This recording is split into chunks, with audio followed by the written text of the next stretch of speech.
In the late 1980s, a truck driver named David was driving through a desolate stretch of Route 666, also known as the Highway to Hell. One foggy night, he spotted a young woman in a white dress, standing by the roadside, waving for help. Feeling uneasy but unable to ignore her, he pulled over and offered her a ride. The woman silently got into the passenger seat.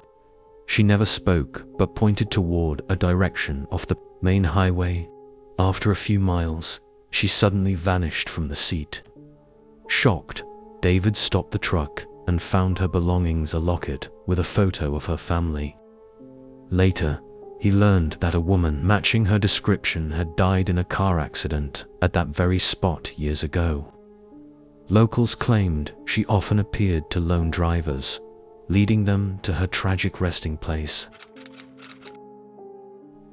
In 1994, a couple, Lisa and Greg, were driving on a secluded highway in Texas. Late at night, they noticed bright headlights approaching quickly behind them. A massive black truck began tailgating them aggressively, honking and flashing its lights. Panicked, Greg sped up, but the truck kept pace, dangerously close. They finally reached a gas station and stopped. When they looked back, the truck had vanished without a trace.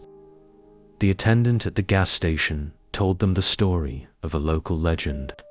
Truck driver who had died in a fiery crash decades ago, chasing down a vehicle in a road rage incident. The phantom truck was said to haunt that stretch of highway, targeting drivers at night. In 2010, Tom, a college student, was driving home after visiting friends.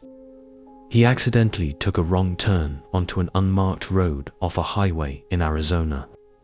The road was eerily quiet and seemed endless. As he drove, strange things started happening. His GPS malfunctioned. The radio played static, and shadows darted across the road. After hours of driving, he realized he was going in circles, even though he hadn't turned around. Tom stopped the car, but when he stepped out, he saw glowing eyes staring at him from the desert brush. Suddenly, a loud, inhuman scream filled the air, and his car wouldn't start. Terrified, Tom locked himself inside and waited until dawn.